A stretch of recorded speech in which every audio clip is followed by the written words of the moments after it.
Hey, and welcome. This is my very first monthly roundup. I am a longtime reader, but I decided, hey, I'm going to join the BookTube world, and so I'm excited to be here. My name is Courtney. I run a blog over at forthejoyofbooks.com. So if you ever want to read my reviews or other recommendations, go check that out. For the month of May, I read 6 books, which is pretty typical for me. I have 4 kids and I work a full-time job, so reading 6 books is about how many I can manage in a month. I have some really good books this month and I'm excited to talk to you about them. So let's dive in. Okay, first up is Saturday Night at the Lakeside Supper Club by J. Ryan Stradal. I was super excited to read this book. One of my favorite books of 2019 was The Lager Queen of Minnesota. So when I saw this one was coming out, I actually pre-ordered it. I had a pretty interesting experience reading this book because I actually got the ebook early on through NetGalley before I received the physical copy. Started reading that on my Kindle. And initially I was liking it, and then I was feeling a little annoyed by it. And then when I got the physical copy, I would just really enjoyed reading the physical copy. So that was an interesting experience when a format really made a difference. I'm curious if any of you have had that experience before. Anyways, about the story in this book covers 4 generations of women. It dives pretty deep into those complex mother-daughter relationships and also explores the relationships between grandmothers and grandchildren and how those relationships tend to be a bit more peaceful. If you like a book that has a strong sense of place, I will say that the Lakeside Supper Club definitely becomes its own character. It plays a very important role in the story and the development of the story and the ending of the story. There are times when the main characters aren't living near it. So it's not all that's happening in their lives, but it definitely seems to be that place they keep coming back to. I found the characters to be very realistic, very believable. In spite of the bright yellow cover, I will say this book definitely deals with some pretty heavy topics. I will talk about one very important content warning I would want to know about, and that is that it does include the accidental death of a small child. That being said, I think it does a really good job of showing the characters dealing with the grief of that. I almost hate even mentioning it because it's a bit of a spoiler, but I think it's really important. I grew up in Southern California, but my mother is from Minnesota. My husband's from Wisconsin, and J. Ryan Stradal's book tend to be kind of like an ode to the upper Midwest. And so I really enjoy his books. They really capture the spirit of that upper Midwest culture and everything that goes with it. And this one is definitely no exception. This was a 4-star read for me. I did really enjoy this book.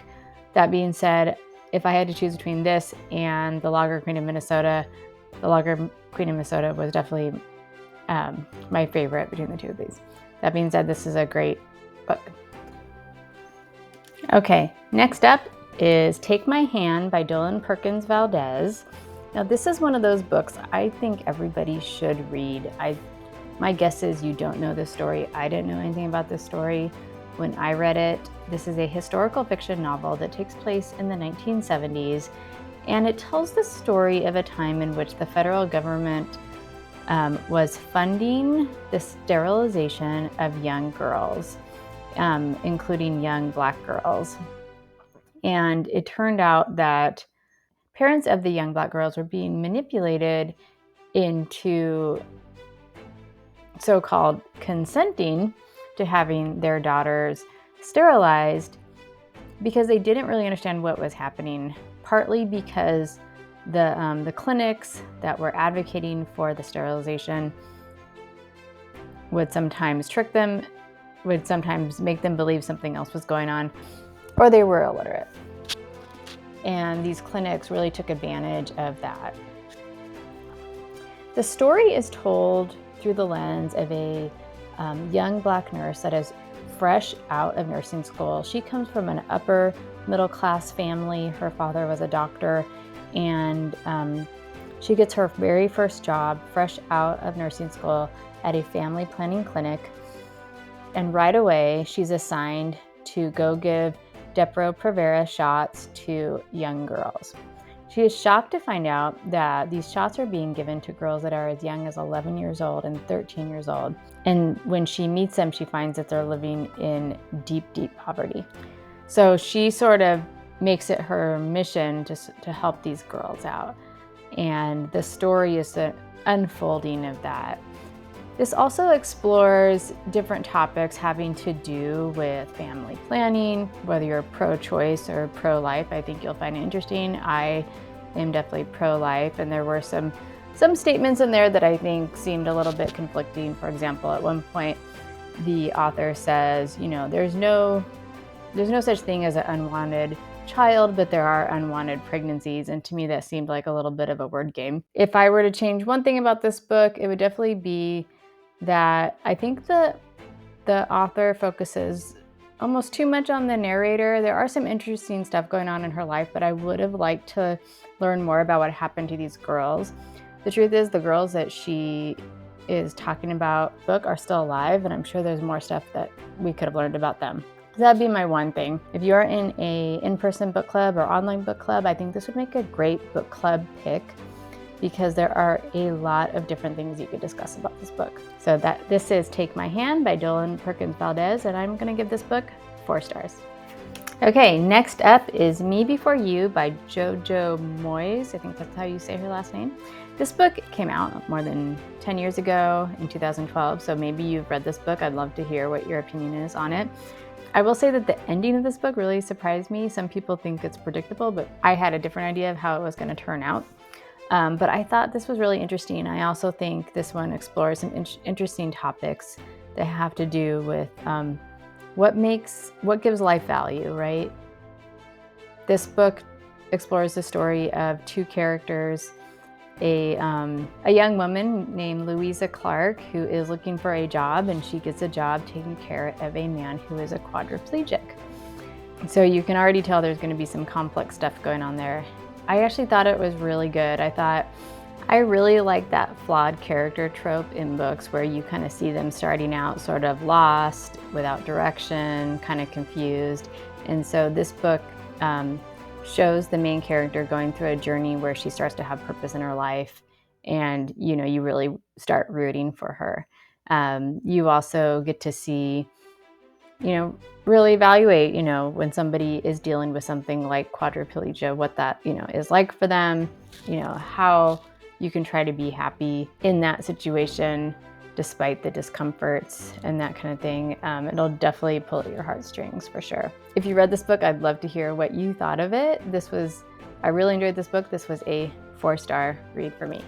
The next book I read in the month of May is Remarkably Bright Creatures by Shelby Van Pelt. This is one that I listened to on audio. I thought the audio was great. When people talk about books that are great on audio, this one should definitely go on that list. What I liked about this book is this book tells the story of a elderly woman named Tova, who, has been dealt some really tough things in her life. And you can tell she just carries around this weightiness with her. She works as a cleaning lady at a local aquarium up in Washington State, and she's developed this relationship with an octopus who she opens up to and talks to quite a bit. And one of my favorite things that I never thought I would like in a book is having an octopus as a main character. But he is actually the comic relief, makes really interesting observations about the different characters he sees coming through the aquarium.